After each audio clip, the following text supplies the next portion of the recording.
thing about prioritizing your renewal, this is really about rest and reflection.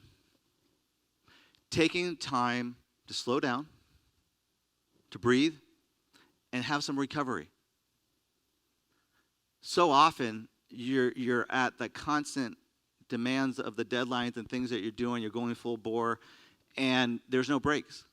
And you don't take the breaks until you have to. And so prioritizing, your renewal and really rest and reflection is all about creating time for recovery. You look at, let's take gorillas, knowing that Gorilla Glass, they're not always on. If you look at them and experience them and watch them for a day, they're spending a lot of their time resting. And you think about, they're like fierce, strong animals, but they're resting. And it's important to think about your own renewal. There's a book called Peak Performance, and the authors talk about elite athletes, and they studied them. And what they found is that the elite athletes who can perform the best are the ones who have a rest period before they exert the greatest amount of energy.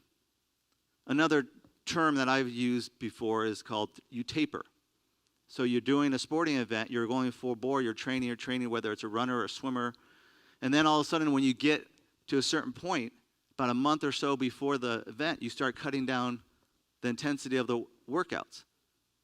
And you start in half. And you start sprinting less so than doing the long distance runs.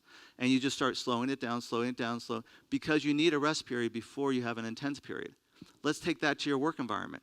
If you know you have a busy season or a busy work experience that's coming up or a project that's going to be demanding, maybe you can create some rest periods beforehand so you're better able to handle that versus going nonstop and then going right into that big project.